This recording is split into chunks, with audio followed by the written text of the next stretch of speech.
The great literary genius Dostoevsky is a brilliant personality psychologist. Let me tell you a little bit more about what I mean by that. And hey, if you're new here, my name is Dr. Ryan Holsapple. I have a PhD in psychology, and one of my specialties is in the personality.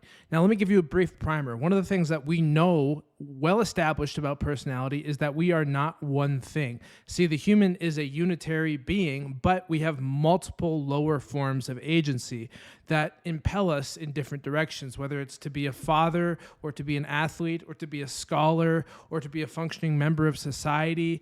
There are different levels of analysis from which we engage the world, and these are sometimes called subpersonalities or parts.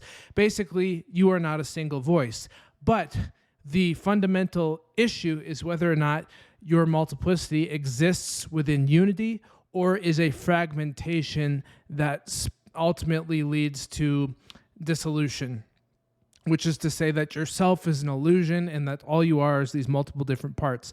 That is not true, because as human beings, we have souls. We are integrated beings. We are not just our parts, but we are above and beyond our parts. We are a whole that transcends the parts.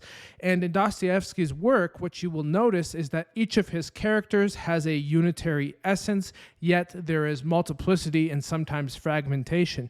Remember, multiplicity does not always lead to fragmentation. Take a character like Alyosha from the brothers Karamazov, who has this beautiful spirit of love and this warmth to his personality and this spiritual direction towards Christ.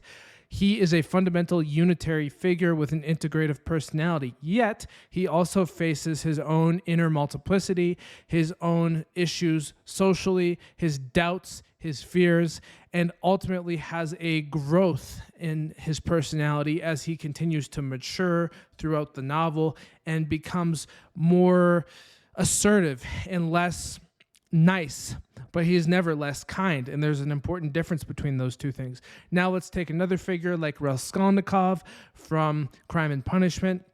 We can see that he is a fundamentally more fragmentary figure. He doesn't have the unifying force that Alyosha does. He is not carrying that spirit of integration. He is being torn apart by the different impulses within him. And what you will see in his character is that as he wrestles with his resentment and with his pride and with his intellect, he ultimately dissolves into chaos rather than emerging out of it into integration.